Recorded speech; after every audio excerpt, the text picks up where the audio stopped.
Shalom.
Bapak Ibu yang terkasih di dalam Tuhan, memasuki tahun ketiga, COVID-19 memporak-porandakan seisi dunia. Tsunami keuangan terjadi di mana-mana. Tidak sedikit di antara kita kehilangan kaum kerabat, teman, saudara, keluarga, relasi. Karena ada lebih dari 4 juta orang di dunia meninggal. Kita masih ada hari ini. Kita masih hidup hari ini. Tuhan masih beri kesempatan bagi kita. Dan kesempatan itu disebut kemenangan melalui ujian api COVID-19 ini. Kesempatan hidup inilah tidak boleh disia-siakan. Karena selagi hiduplah kesempatan ada, selagi hiduplah kita bisa memperbaiki kesalahan, kita bisa menggenapi, melunasi semua perkara hidup yang belum selesai. Karena kalau kematian sudah datang, semua sudah terlambat dan sudah berakhir. Karena itulah setiap orang yang dikaruniakan kepadanya kesempatan hidup, haruslah mendengar apa yang Roh perkatakan. Selesaikan apa yang masih kurang dalam kehidupan. Tuntaskan bersama Tuhan bagian-bagian dari garis keturunan, dari kehidupan, supaya saat kita berpulang ke sorga, kesempurnaan hidup sudah kita dapatkan. 3 hal dalam hidup ini yang saya temukan selama 24 tahun ini. Yang pertama adalah kesehatan. Ternyata melebihi emas, perak, permata adalah kesehatan. Sehat itu berharga. Yang kedua adalah kelimpahan. Semua orang giat bekerja, semua orang ingin menciptakan inovasi, kreativitas, terobosan supaya bisa berkemenangan, bisa berhasil, bisa sukses, supaya hidupnya melimpah. Dan yang ketiga, sulit dijangkau karena ada banyak orang kaya tidak bisa menjangkau yang ketiga. Ada banyak orang melakukan pertapaan, semedi, melakukan banyak ritual untuk menjangkau yang ketiga, yaitu kebahagiaan. Ternyata ini adalah kasih karunia Tuhan di dalam hidup. Tanpa Tuhan, kebahagiaan tidak akan pernah ada. Karena itulah kitab suci berkata bahwa makan minum itu adalah karunia juga dari Tuhan.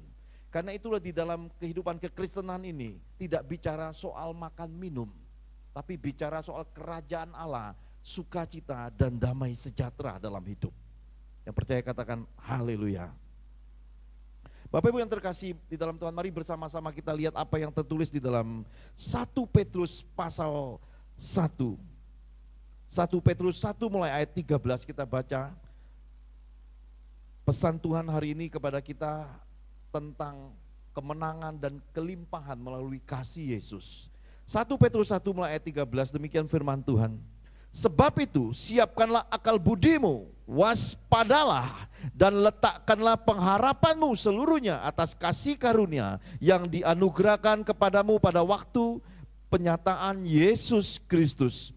Hiduplah sebagai anak-anak yang taat dan jangan turuti hawa nafsu yang menguasai kamu pada waktu kebodohanmu.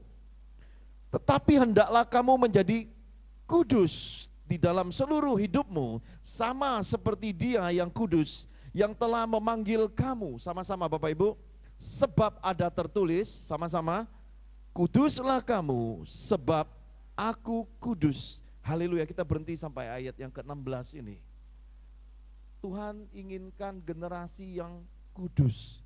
Imamat rajani yang hidup kudus seperti Tuhan disebut Tuhan yang kudus. Dia maha kudus. Anak-anaknya harus mengikuti jejaknya adalah menjadi anak-anak yang kudus. Kudus bicara tentang hidup tak bercela. Kudus bicara hidup serupa segambar dengan Tuhan. Kudus bicara tentang imagode.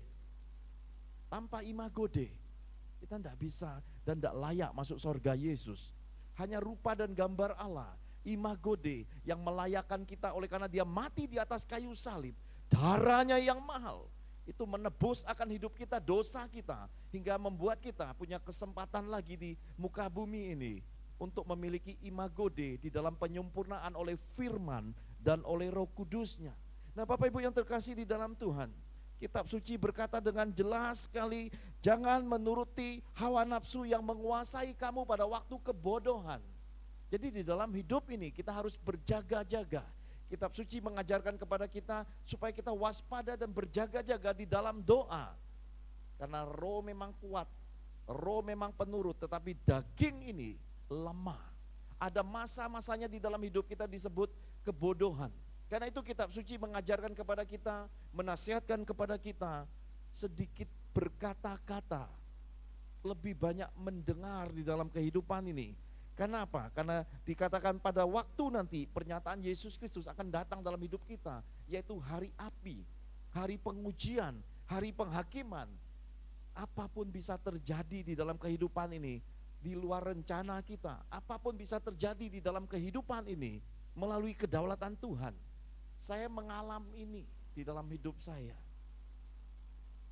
Ketika Tuhan perintahkan saya untuk full time sesudah saya memasuki karir general manager, gaji besar, rumah yang enak, tabungan yang banyak, anak-anak yang baik-baik di rumah dan hidup yang bahagia. Tiba-tiba Tuhan berkata, nak, lepaskan semua, melayani aku kembali sepenuh hidup, sepenuh waktu. Lalu Tuhan memberi saya sebuah album dengan judul album Berlari Mendahului Hujan, suatu urapan kuasa Nabi Elia melalui kuasa roh. Dia melampaui kereta Ahab, melampaui hujan. Kuasa Elia yang luar biasa ini Tuhan pakai untuk saya keliling Indonesia mengadakan KKR dari Bengkulu, Bangka, bahkan sempat ke Surabaya sampai ke Manado. 3,5 tahun kemudian tiba-tiba Tuhan mengizinkan sebuah penyakit yang belum diketahui penyebabnya, penyakit yang belum ada obatnya, yang disebut dengan kanker getah bening. Sakitnya itu dengan jutaan duri-duri yang bisa menusuk tubuh yang amat sakit. 600 mg painkiller tidak bisa menahan rasa sakit kanker getah bening. Limfoma diffuse itu begitu mengerikan. Maka ini disebut penyakit setan, penyakit kutuk setan karena tidak ada obatnya. Dan ini memang bagian-bagian nampaknya sepertinya pekerjaan setan. Maut merebut istri saya, kematian merebut hidup saya. Saya berakhir 11 tahun yang lalu. Pelayanan terhenti, kesehatan enggak tahu lagi arahnya kemana. Kelimpahan berhenti, kebahagiaan hidup enggak jelas lagi. Saya mengunci hidup dan terkurung di dalam kehidupan. Saya enggak peduli lagi dengan apapun. Saya hanya tahu adalah saya ingin cari Tuhan, mengejar Tuhan supaya luka hidup, luka kehilangan hidup itu terobati, Bapak Ibu. Yang saya terima di dalam kehidupan ini bukan nasihat, bukan sahabat, bukan keluarga, tetapi ada banyak kali saya melihat orang-orang pergi meninggalkan. Saya hendak mencari orang-orang setiawan Tuhan yang bisa berbagi luka, bisa berpegangan bertopang, semuanya pergi. Yang berbaring di bawah peti jenazah bersama saya, yang menjalani misi KKR, semua pergi. Semua pergi begitu saja. Kitab Ayub ditulis di dalam kehidupan kita. Saya merasakan kehidupan Ayub itu. 11 tahun itu pada akhirnya selesai. 28 Agustus 2022 itu selesai. Tuhan berkata kepada saya, hidupmu dihancurkan dari kematian. Kematian yang kuizinkan menghancurkan semua area hidupmu terputus sampai semuanya ditebang dan yang tersisa hanya akarnya, tidak nampak lagi atasnya. Saya terhilang 11 tahun ini. Lalu Tuhan berkata, oleh karena kematian, aku mengembalikan semuanya lewat jalan kematian. Maka dipilihnya bagi saya seorang istri, seorang wanita yang melewati kematian. Sudah lebih dari 3 kali ancaman kematian, dari mulai kanker payudara, makronis, bahkan mobil terbalik. Kematian itu 3 kali Allah Bapa, Allah Anak, Allah Roh Kudus menyempurnakan seorang wanita untuk mendampingi hidup saya di musim yang bagian terakhir ini. Saya berkata di dalam Tuhan, beberapa waktu di kota Surabaya ini Tuhan berkata, yang pertama pesankan kepada umatku, simpati dan sungkan bisa mematikan hidupmu. Saya bersyukur sekali, kenapa? Saya tidak hidup dari kasihannya Pak Johan, hidupnya kok gitu. Saya tidak hidup dari kasihan manusia. Saya bersyukur sekali di jalan 11 tahun memikul salib ini, membesarkan anak-anak saya. Saya menerima banyak sekali fitnahan, hujatan, kata-kata yang tidak menyenangkan, ada banyak penilaian negatif, salah tafsir atas hidup saya. Saya bersyukur atas semua itu karena memicu saya untuk lebih cepat sembuh di jalan-jalan penderitaan yang mengerikan ini. Seperti Yesus memilih berdiam. Saya banyak berdiam 11 tahun ini. Saya banyak sembunyi, banyak berdoa, banyak berpuasa, banyak menjalani hidup tanpa pernah memusingkan perhatian dan pujian manusia. Saya belajar atas semua ini Bapak Ibu, dan 11 tahun ini mengerikan sekali. Dan saya temukan bahaya terbesar di dalam kehidupan kekristenan ini adalah mengasihani diri sendiri. Bahaya di dalam kekristenan ini adalah mengasihani diri sendiri. Anak-anak Tuhan harus belajar keluar dari proses, menangkan proses, kalahkan keputusasaan, kalahkan penderitaan, kalahkan kemiskinan, kalahkan berbagai penghakiman, berbagai-bagai kata orang. Maka Ayub berkata, aku selama ini mengenal dia dari kata orang. Berhentilah hidup dari kata orang, karena kata orang akan menghancurkan jalan-jalan masa depan di dalam hidup kita. Nah Bapak Ibu yang terkasih di dalam Tuhan, ini sudah waktunya kita belajar jangan meniru apa yang terjadi di dalam kitab suci sebagai peringatan kepada kita. Tentang keuangan ada Yudas Iskariot sebagai peringatan. Tentang mulut yang busuk, perkataan yang najis, perkataan yang menghakimi, ada Simei di dalam kitab suci.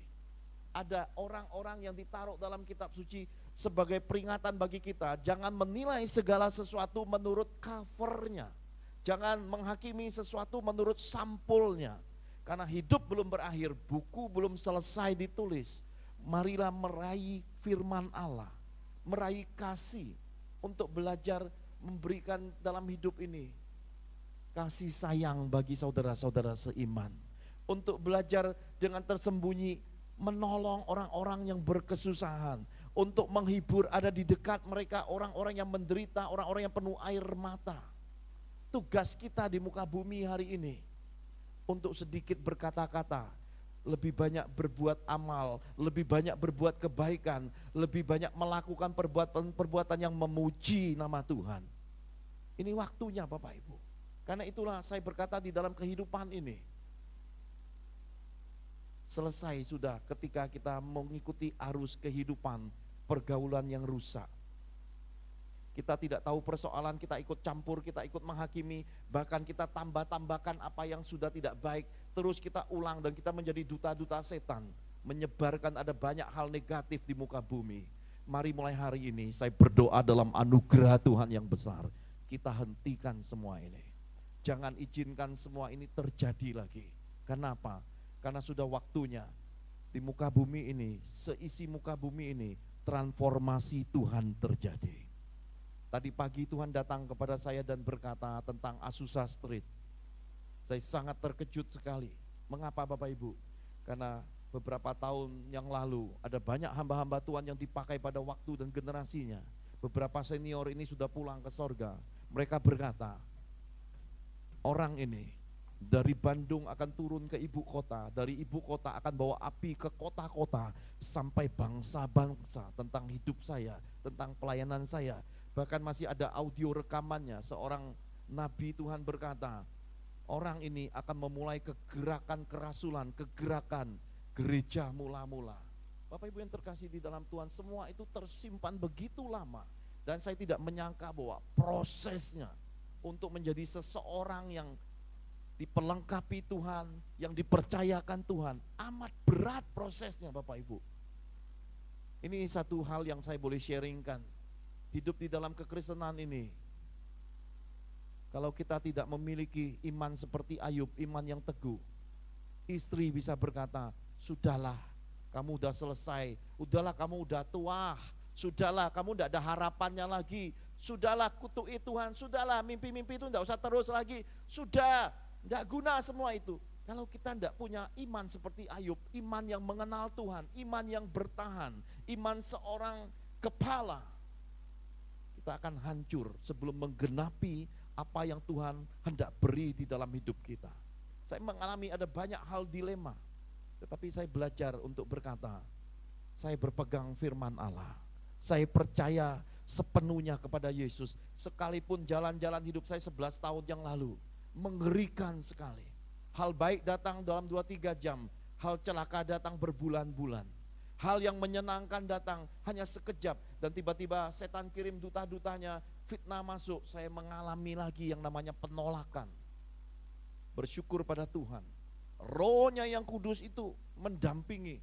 Bersyukur pada Tuhan. Semua penglihatan hidup saya ketika Tuhan berkata, nak lewati goa yang ini, jalan kasih, buku dalamnya kasih Yesus merupakan sebuah tugu hidup saya ketika Tuhan berkata, bagian hidupmu, pelayananmu mendasarinya adalah kasih. Saya tidak pahit sama sekali, saya tidak benci sama sekali, dan saya masih hidup seperti yang dulu. Maka ketika Tuhan memulihkan akan hidup saya, mengkaruniakan kepada saya seorang istri, dan semua ini mulai Tuhan nyatakan bahwa ini semua adalah kemuliaan proses di balik panggilan Tuhan yang besar. Supaya apa? Supaya kemenangan hidup saya, supaya kelimpahan yang diberikan kepada saya, itu dasarnya kasih Yesus bisa terimpartasi kepada umat Tuhan.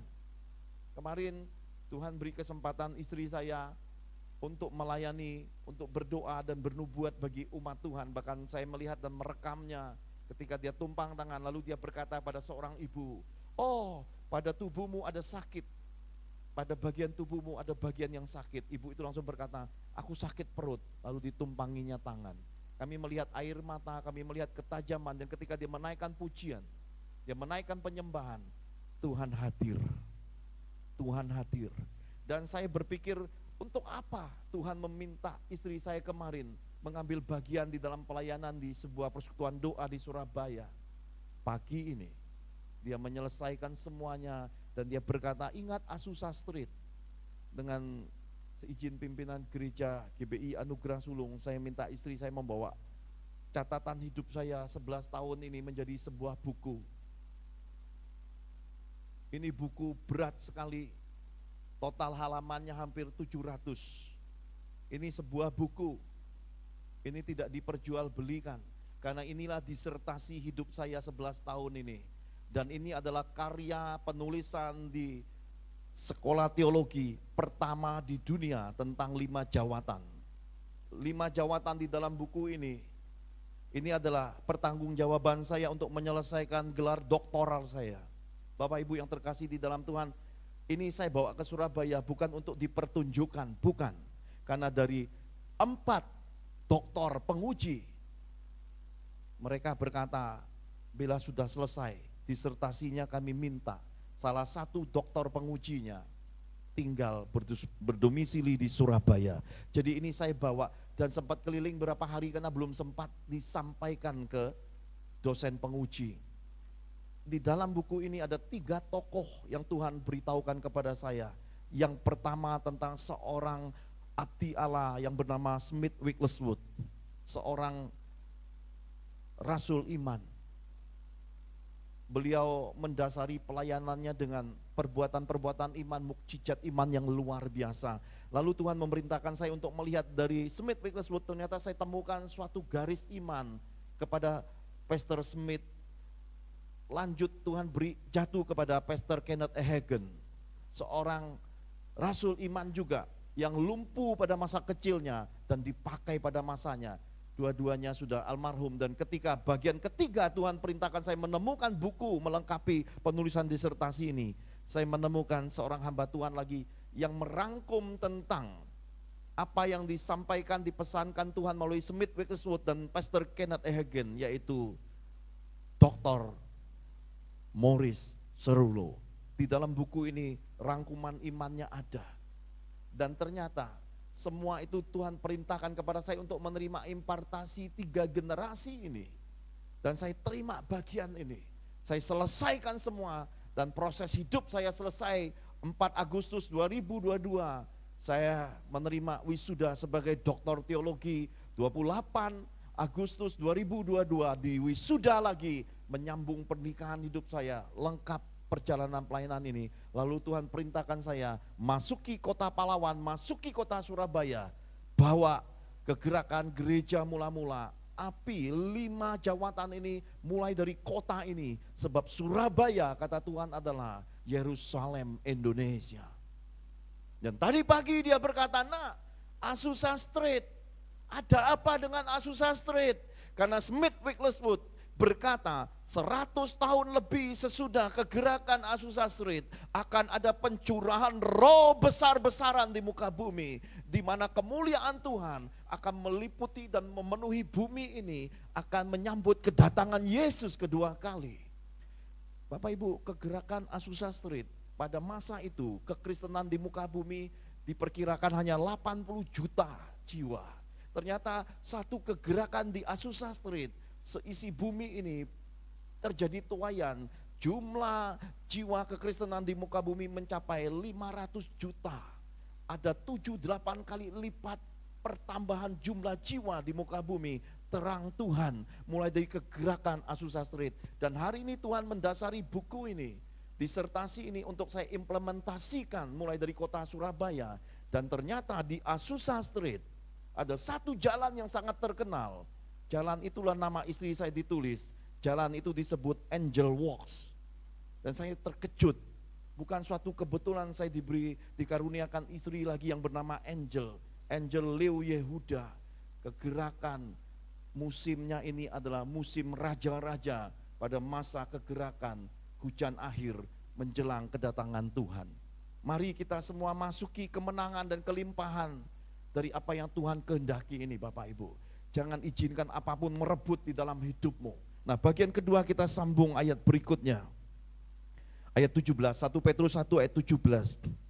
Dan jika kamu menyebutnya Bapa, yaitu Dia yang tanpa memandang muka menghakimi semua orang menurut perbuatannya, maka hendaklah kamu hidup dalam ketakutan selama kamu menumpang di dunia ini. Sebab kamu tahu bahwa kamu telah ditebus dari cara hidupmu yang sia-sia, yang kamu warisi dari nenek moyangmu itu, bukan dengan barang yang fana, bukan pula dengan perak atau emas, melainkan dengan darah yang mahal, yaitu darah Kristus, yang sama seperti darah anak domba yang tak bercela dan tak bercacat. Ia telah dipilih sebelum dunia dijadikan, tetapi karena kamu, Ia baru menyatakan dirinya pada zaman akhir. Oleh Dialah kamu percaya kepada Allah yang telah membangkitkan Dia dari antara orang mati dan yang telah memuliakannya, sehingga imanmu dan pengharapanmu tertuju kepada Allah. Iman yang tertuju kepada Yesus, ini Tuhan pesankan. Bapak Ibu yang terkasih di dalam Tuhan, kalau kita mau coba jujur, mau refleksi hidup, kita mau membedah manusia roh kita akan menemukan sebenarnya kekristenan kita ini seberapa karat kualitasnya. Apakah mencapai 24 karat ataukah sedang sekarat hari ini? Kita akan melihat kedalaman hidup kita melalui apa? Melalui apa yang terikat, tersimpan di hati kita. Usia boleh bertambah, hati belum tentu merdeka, Bapak Ibu. Ada banyak di antara kita takut mati. Ada banyak di antara kita ketakutan kehilangan uang, takut nggak pegang uang. Banyak di antara kita takut akan masa depan, khawatir akan hidupnya, khawatir mau ini mau itu. Ada banyak kekhawatiran hidup mendera kita. Karena kita tidak pernah tertuju dan terfokus kepada Yesus. Kita tidak pernah ingat kitab suci pesankan usia manusia hanya 70. Dan kalau kuat 80 tahun. Lebih dari itu isinya penderitaan. Karena itulah Tuhan pesankan selagi hidup, selagi ada kesempatan, selesaikan semua hal yang belum lunas dalam hidupmu. Selesaikan bagian-bagian yang belum sempurna, bagian-bagian yang berhubungan dengan Tuhan, bagian-bagian yang berhubungan dengan sesama, bagian-bagian yang berkaitan dengan generasi keturunan. Ini kesempatan. Dan usia manusia hari ini tidak ditentukan oleh, oh yang tua mati duluan. Tidak ada lagi bagian-bagian seperti itu. Semua orang hari ini harus berjaga-jaga karena tidak tahu siapa yang disambut malaikat maut lebih dulu. Nah Bapak Ibu, saya temukan di dalam tulisan yang lain pada ayat 17 dalam versi NIT. Bapak Ibu, sangat menarik. Saya coba bacakan dalam bahasa asli NIT-nya. And if you address as Father the one who impartially judges according to each one's work, live out the time of your temporary residence here in reference. Ya kurang lebih seperti ini secara bahasa Indonesianya. Dan jika Anda menyebutnya sebagai Bapa yang secara tidak memihak menilai menurut pekerjaan masing-masing, hidupkanlah waktu tempat tinggal sementara Anda di sini, di dunia ini dengan hormat. Jadi ada satu kesimpulan dari tulisan NIT berkata, live in reverence, hidup dengan hormat. Ini Tuhan pesankan. Hidup dengan hormat, mengakhiri hidup dengan terhormat. Anak cucu menguburi kita, melepas kita kembali ke perut, ke kandungan rahim muka bumi ini dengan kehormatan. Saya menyelesaikan bagian hidup pertama saya 11 tahun yang lalu. Ketika saya minta rekan-rekan hamba Tuhan, bahkan perwakilan sinode untuk ambil bagian dalam prosesi kematian dari rumah duka sampai penguburan, saya tidak menyangka bahwa saya diberi salib yang lebih berat dari banyak hamba di muka bumi ini.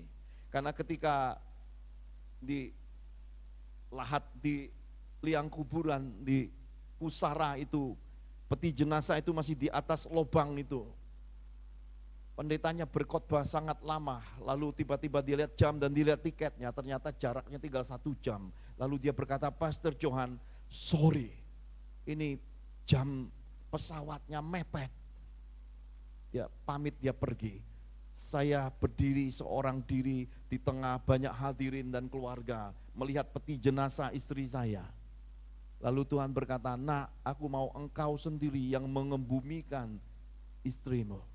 Jadi Bapak Ibu, saya salah satu hamba Tuhan yang memimpin prosesi kematian istri saya sendiri. Bayangkan betapa kepedihan hidup melayani kematian orang yang kita cintai dan mengembumikannya, menguburkannya, memimpin upacaranya. Maka dari kematian itu Tuhan bangkitkan seorang wanita yang juga harusnya mati. Melalui pelayanan saya dihidupkan lagi, hari ini ada di sisi saya. Dan akan membawa Angel Walks ini berjalan dari mulai kota Surabaya ini. Saya berdoa dalam anugerah Tuhan yang besar. Setiap telinga, setiap umat Tuhan di kota Surabaya harus memahami ini sudah waktunya kita tidak lagi membangun tembok-tembok, membangun segala bentuk keegoisan rohani dan berkata ini punyaku, ini gerejaku, ini PD-ku, ini kebenaranku, ini doktrinku, ini kekayaanku. Sudah waktunya kita mengembalikan Yesus yang terutama, untuk mengambil kepentingan Yesus dan menyerahkan semua bagian untuk Yesus dimasyurkan selagi kita hidup. Sudah waktunya kita berpegangan tangan apa yang kita punya. Sebagaimana gereja mula-mula, yang ada padaku bukan milikku, mereka letakkan di kaki rasul-rasul. Lalu kitab suci tidak menuliskan, maka rasul-rasul membuka deposito, membeli mobil mewah, memperkaya hidupnya pakai baju bermerek. Tidak ditulis di sana.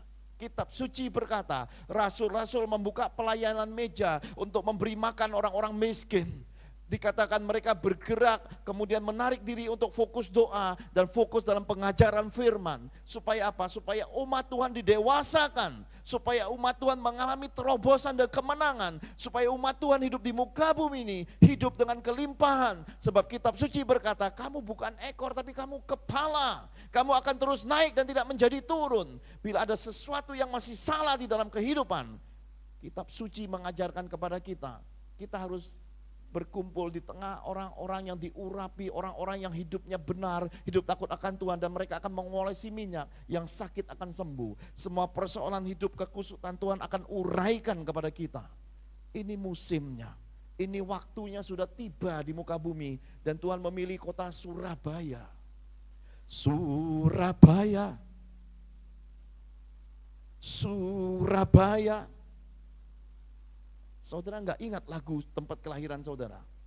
Surabaya, oh Surabaya, oh Surabaya. Tuhan pilih kota ini. Dan ini kota mau jadi kenangan hanya berdarah-darah zaman penjajahan. Ataukah saudara mau create, membuat sejarah baru, Surabaya menjadi tempat kemuliaan Tuhan, di mana beragam bangsa datang untuk mencari Tuhan, dan menjadikan Surabaya sebagai asusannya. Kota kenangan takkan terlupa. Apakah kita hanya mau dilahirkan di sini, kemudian kita rutinitas hanya ibadah, datang, hidup seperti ini? Apakah kita tidak mau menyambut suatu kemuliaan yang besar yang mulai Tuhan curahkan di muka bumi?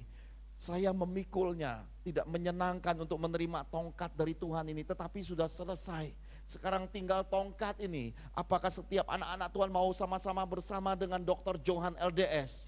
Nama saya hari ini adalah Dr. Johan LDS. LDS artinya 5 jawatan di Surabaya. LDS artinya Lur Johan Service.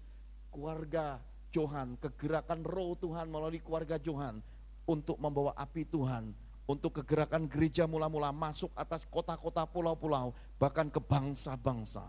Belanda yang pernah mengirimkan misionaris ke Indonesia, hari ini di Belanda satu gedung isinya hanya 2-30 orang-orang yang sudah lanjut usia. Anak-anak muda tidak tertarik ke gereja. Sudah waktunya Indonesia mengembalikan budi daripada Belanda.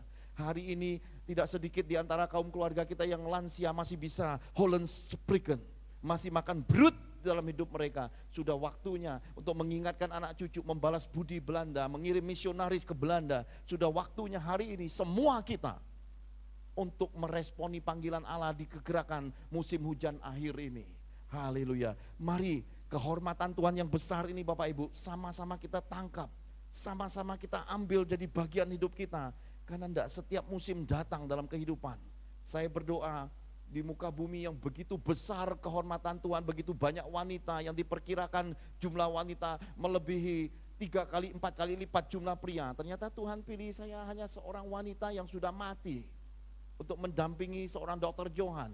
Saya percaya ini bukan wanita biasa. Ini adalah seseorang simbol profetik, angel walks atas Indonesia. Dan saya berdoa semua anak-anak Tuhan yang terpanggil ambil bagian di dalam web Wanita Allah Penolong Sepadan, di mana pemulihan kaum wanita harus mendasari kegerakan gereja. Bu Angel akan bawa api ini turun dari kota Surabaya ini. Mari semua kaum wanita bangkit. Mari semua kaum wanita sudah waktunya untuk kita memenangkan keluarga kita. Mari semua wanita sudah waktunya mentransformasi keluargamu lebih dulu. Yerusalem hidupmu harus engkau menangkan lebih dulu. Supaya apa? Supaya kita jangan berkoar-koar di sana sini, supaya jangan kita mewartakan firman sementara orang lain di belakang mentertawakan kita. Kenapa? Karena yang di ladang kita sendiri tidak terurus. Dr. Johan membaptis orang tuanya sendiri. Dr. Johan membaptis adik-adik kandungnya sendiri. Dr. Johan membaptis banyak orang di dalam perjalanannya. Dan semua yang dibaptis dikembalikan ke gereja lokal terdekat dari jiwa-jiwa baru yang dibaptis. Saya adalah seorang hamba Allah yang tidak terikat dengan jumlah jiwa. Saya melakukan perintah Tuhan, memenangkan banyak jiwa dan mengembalikannya ke gereja-gereja Tuhan. Bagi seorang Dr. Johan, semua gereja adalah saudara, semua gereja adalah kepunyaan Yesus, dan semua gereja layak menerima tuaian jiwa-jiwa di akhir zaman. Haleluya. Nah Bapak Ibu, bagian yang terakhir 1 Petrus 1 ayat 22, kita tutup bagian ini. 1 Petrus 1 ayat 22. Sama-sama kita baca, 1, 2, 3. Karena kamu telah menyucikan dirimu oleh ketaatan kepada kebenaran, sehingga kamu dapat mengamalkan kasih persaudaraan yang tulus ikhlas. Hendaklah kamu bersungguh-sungguh saling mengasihi dengan segenap hatimu. Hidup kudus melalui cara taati firman. Firman mengajarkan kita untuk mengasihi dengan tulus. Firman mengajari kita jangan mencuri, jangan berbuat jahat, jangan berbohong, jangan bersaksi dusta. Firman mengajarkan kita untuk hormat kepada orang tua. Saya mendasari kehidupan keluarga saya kembali. Meskipun saya punya satu anak tiri, itu sudah seperti anak kandung. Dan Bapak Ibu bisa melihat suatu contoh bukti, silakan mampir ke rumah Dr. Johan, lihat 3 anak saya, itu karibnya melebihi saudara kandung. Kenapa? Karena sini sudah waktunya semua restorasi family, pemulihan keluarga terjadi atas kehidupan orang-orang Kristen. Karena berkat Tuhan dicurahkan ketika ada kerukunan. Keharmonisan berkeluarga mendasari berkat Tuhan.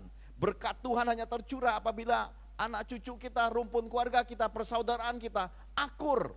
Tidak ada lagi silang sengketa, tidak ada keributan, berebut harta, berebutan ini, tidak lagi terjadi. Hentikan semua itu. Yang menjadi bagianmu kamu ambil, yang bukan jangan kau sentuh. Kesadaran dan tanggung jawab seperti ini diperlukan di akhir zaman.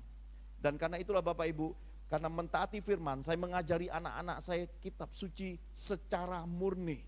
Kami tidak lagi bawa anak-anak kami seperti umat, ribut soal persepuluhan. Anak-anak kami tidak lakukan itu. Mereka mendasari hidupnya dengan kesadaran dari usia mudanya. Keuangan mereka atur, hak Tuhan mereka kembalikan. Mereka tergerak memberkati, bagi ke panti asuhan, panti jompo, mereka lakukan. Mereka tergerak menyenangkan hati orang-orang yang diurapi, hamba-hamba. Mereka kirim bunga, kirim kue, kami tidak larang. Kenapa? Kami mengajari anak-anak sejak masa mudanya untuk taat firman. Dan anak-anak muda hari ini akan berbeda dengan anak-anak saya kalau kita tidak kembali ke firman. Anak-anak saya belum pernah pacaran. Yang pertama adalah seorang calon sarjana hukum, diperkirakan Maret April tahun depan akan menyelesaikan S1-nya. Kemarin sudah menyelesaikan sidang proposal. Tuhan berkata, nak pergi dampingi. Saya berpikir apa ini Tuhan? Jadi ketika dia sidang proposal, saya duduk di depannya. Tuhan berkata, doakan, akan terjadi sesuatu. Saya berdoa dan saya melihat anak saya menangis di meja sidang S1. Dosen-dosen hukum penguji itu menguji dan anak saya menangis di situ. Saya melihat air mata putri saya. Ada sesuatu mengalir di hati saya. Lalu Tuhan berkata, ingat akan aku nak, bahwa firmanku berkata, kamu pasti berhasil. Anakmu pasti berhasil. Lalu Tuhan ingatkan saya menyelesaikan doktoral saya cum laude dengan IP 3,81. Jadi saya berkata, saya tunjuk jari saya di tengah celah pintu, putriku, Rehwel Natalia El Johan, engkau pasti berhasil. Sebentar kemudian dia keluar dari ruang sidang, dia menangis, Pak, gawat Pak, gawat. Gak tahu Cece terus apa enggak. Lalu saya tunjuk mukanya dengan jari Nabi. Nak, kamu pasti berhasil. Tuhan sudah berfirman, pasti berhasil. Tapi Pak, tidak ada tapi. Cece itu didampingi sama senior dengan dosen begini, tiba-tiba terjadi begini. Tidak, biarkan. Karena jalan hidup kita kadang depannya tidak lurus. Tapi kalau Tuhan sudah berfirman, Tuhan akan transformasi di kesempatan kedua. Nanti sidang final kamu akan jadi seseorang yang jadi panutan. Karena padamu ada kualitas Tuhan yang luar biasa. Dia masuk lagi, masih menangis, kemudian dia keluar, dia tertawa, dia tersenyum, dia berkata, Papa, aku lulus. Jadi anak saya menyelesaikannya dengan air mata.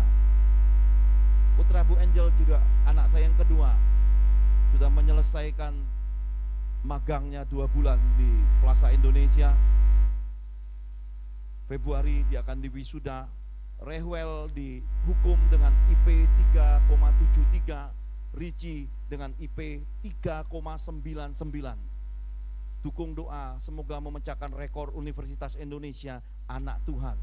Anak tiri Pak Johan yang sudah jadi anak kandung, ternyata dengan figur papa yang baru dia bisa berprestasi. Dan yang bungsu mengejar ketinggalan IP-nya 3,3, tahun berikutnya akan sarjana hukum juga. Nah Bapak Ibu, ini Tuhan pesankan, hidup dengan kehormatan, taati Tuhan, dan jangan hidup dari kata orang. Ini Tuhan pesankan kepada kita pada kesempatan ini. Selesaikan apa yang belum engkau kerjakan selagi ada kesempatan hidup. Jangan tunda-tunda kebaikan. Apa yang menjadi bagian Tuhan, kembalikan ke Tuhan. Apa yang menjadi bagian hidupmu yang belum selesai, engkau harus selesaikan tuntas. Dan adalah kehormatan besar saya dapat dari Pastor Siani, dikatakan hari ini ada yang kirim kue tarts 3 tingkat. Kuenya sudah ada di tengah-tengah kita, warnanya warna kue tart pernikahan. Katanya juga ada yang ngasih tumpeng. Saya juga memenangkan tumpeng di Bayangkara Cup, Kapolsek Cup kemarin. Katanya juga ada yang kirim makanan. Hari ini adalah celebration kemenangan Kristus mulai dari kota Surabaya. Amin. Dan saya berdoa dalam anugerah Tuhan yang besar, yang terdahulu jadi terkemudian, yang tersembunyi akan mendahului semua. Karena yang tersembunyi adalah orang yang diproses untuk hal yang lebih besar. Mari, izinkan saya bersama istri, bersama dengan Pastor Syani dan para pemimpin gereja, bila ada di antara Bapak Ibu yang ternyata anniversary, betul ya Bu Pendeta Syani, ada yang anniversary, izinkan kami melepaskan impartasi kesehatan, kelimpahan dan kebahagiaan hidup ini. Mari kita bangkit bersama-sama.